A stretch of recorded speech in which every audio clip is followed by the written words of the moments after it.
અને બીજી બાજુ અમૂલના એક કર્મચારીઓ કે જેને પ્રમોશન મળવાનું હતું, કાયમી કરવાની વાતો હતી અને અચાનક જ એમને ફોન આવે છે અને કહી દેવામાં આવે છે કે કાલથી તમારી સેવાની જરૂર નથી. આ પછી મામલો વકરે છે. કર્મચારીઓ હવે આંદોલન પર ઉતર્યા છે. કર્મચારીઓ 24 કલાકનું અલ્ટિમેટમ આપ્યું છે કે જો અમને પરત લેવામાં નહીં આવે તો ઉગ્ર આંદોલન કરીશું. કરણી સેના અને અમૂલના પૂર્વ વાઇસ ચેરમેન ડિરેક્ટરની ચીમકી છે કે કેસરીસિંહ સોલંકી અને એની સાથે સાથે રાજેન્દ્રસિંહ પરમાર પણ અમૂલ પહોંચ્યા હતા. નટવરસિંહ મહિડા પણ અમૂલના કર્મચારીઓની સાથે હતા અને ત્યાં જઈને એમણે રજૂઆત કરી છે. અમૂલના એમડી અમિત વ્યાસને આવેદનપત્ર આપ્યું છે. સુરક્ષાના ભાગરૂપે પોલીસ બોલાવવાની ફરજ પડી હતી.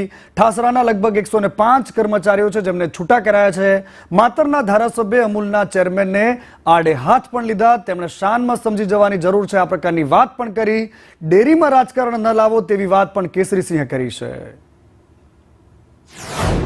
એમને શાનમાં સમજી જવાની જરૂર છે. ઇલેક્શનની વાત છે, પણ આવનારા દિવસોની અંદર આ ભારતીય જનતા પાર્ટીના જે એમના નામે ચરીકાઈ છે ને એમને જાહેર ચેતવણી અમે આપીએ છીએ કે આવનારા દિવસોની અંદર જિલ્લા પંચાયત, તાલુકા પંચાયતનું ઇલેક્શન આવવાનું છે.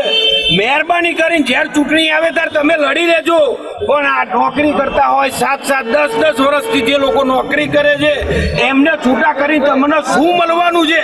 મહેરબાની કરીને 1 મહિનાની અંદર એનો પગાર પણ તમારે ચૂકવવો પડશે અને આ કર્મચારીઓને તમારે પાછા લેવા પણ પડશે. આંદોલન કરવાનું થશે તો અમે સમગ્ર ટીમ સાથે અમૂલની સામે ધરણા પર બેસીશું અને આંદોલન કરીશું.